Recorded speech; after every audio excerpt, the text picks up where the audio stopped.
Hey guys, welcome back to Casey Crawls. We're in the shop with another project. So stick around, stay tuned, and I'll let you know what we're gonna do next. I think it's gonna be pretty cool.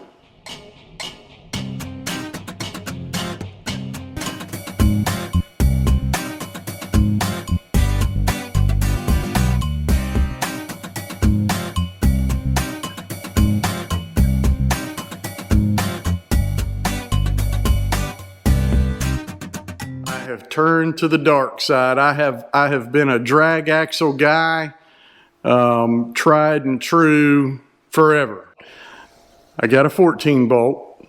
I've been collecting parts, and I think it's probably time that I take that next step to a rear steer. So I'm going to install rear steer in Raggedy Red. So I think it's going to be pretty cool. Been collecting some parts, and I'm going to take you along for the ride as I try and figure out how to do this. So if you have any suggestions as we go, feel free, because the Good Idea bus is parked out front.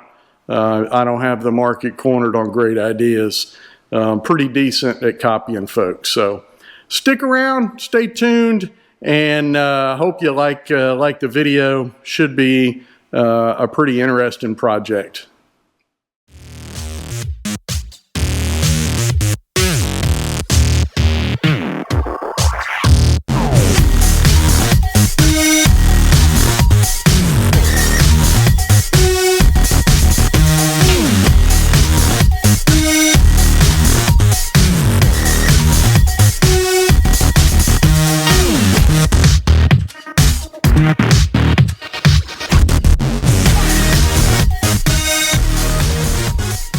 We got the cover off this 14 bolt, and I was just curious what axle ratio the gear set is that's installed.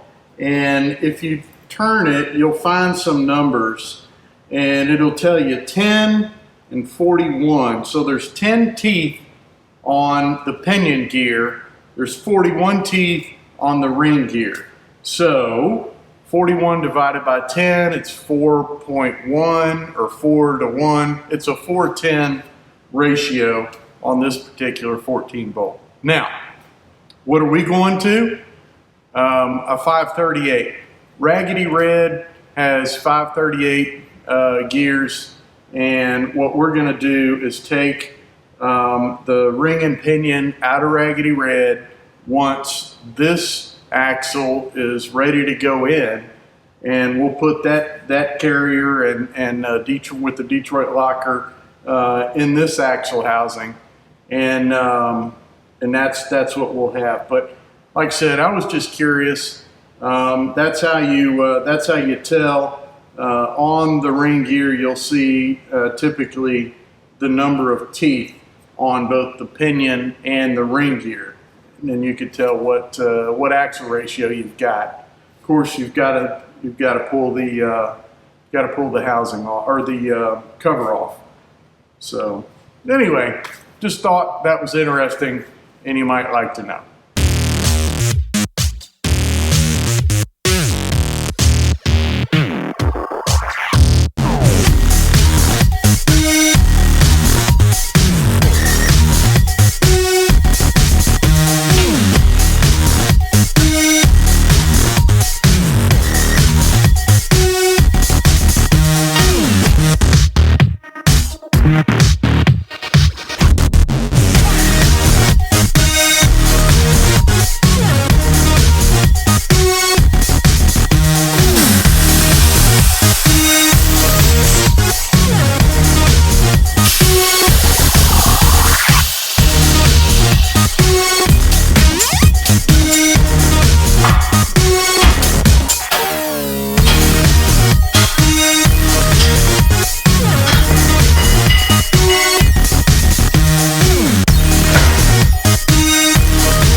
All right, guys, we're back in the shop. It's been a few days since I cut all these brackets off and ground down all the welds off this 14 bolt housing, but we got it all taken apart, cleaned up, got all the brackets cut off, And I have been sitting here contemplating how do I cut this thing because I really don't want to screw it up. So what I'm trying to do, and I saw this guy on Wheeling Out West. Oh man, I can't remember his name. At any rate, great channel, by the way.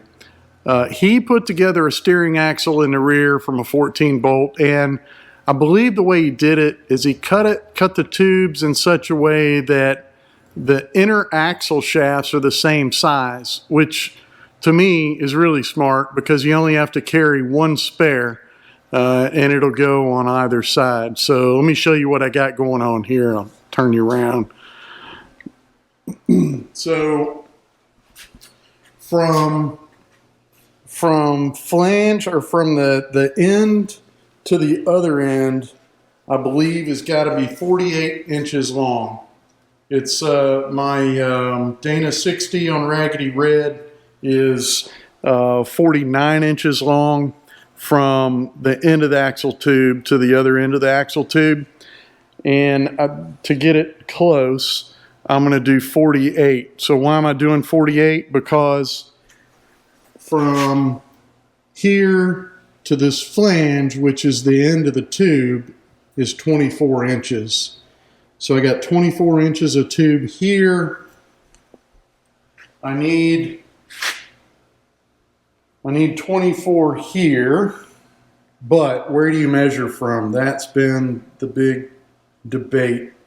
So what I ended up doing was I put the carrier back in there, and I went to the very middle of the carrier where the axle shafts would meet. Of course, there's a pin there, so with an open carrier, they're not going to touch. But that's where they're going to meet. And I marked that as the center and measured out on either side. So I don't know. I think that might work.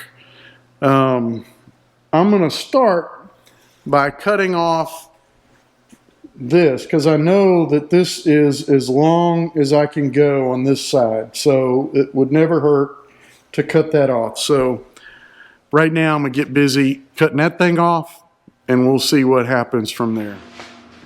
All right, guys, I got the short side cut off. So let me flip you around and I'll show you. So I cut this off as close as I could. It's right up against that flange. And so this was the short side.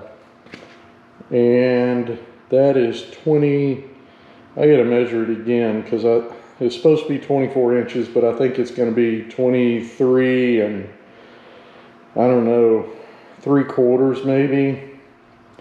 And now I've got to re-measure all this. The idea was to cut it right there on the inside of that blue tape.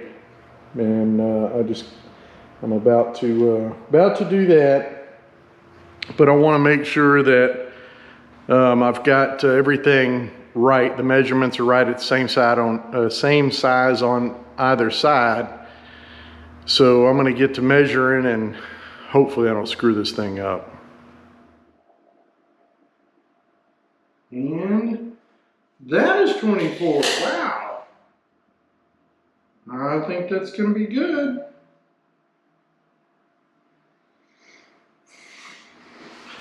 Okay, I measured. I confirmed that my marks are 24 inches on either side. So now I've got to cut this side off at that blue tape, and we should be good. All right, guys, let me show you what I've got complete so far. So I ended up cutting off the long side, and now I've got the inner C, and this needs about an 1/8 inch, maybe less, maybe a 1/16, taken out so that this tube will fit in there, which is that. So we have got a bare axle housing now. We got to get the inner C's installed, And to do that again, I need to open them up. So we'll be working on that. So it's coming together.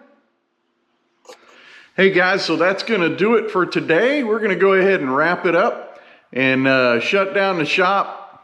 I got to get to work and I got some more parts to order. So next time, I think the next thing we're going to do is I've got to go find a machine shop to open up those inner C's, maybe, I don't know, 1/8 of an inch, something like that. And once I get the inner C's opened up, the next step is to get those welded on. So stick around. I think this is going to be a pretty cool project, maybe a little lengthy, but the end result should be pretty cool. So appreciate you watching, and we're going to see you on the trail. Thanks.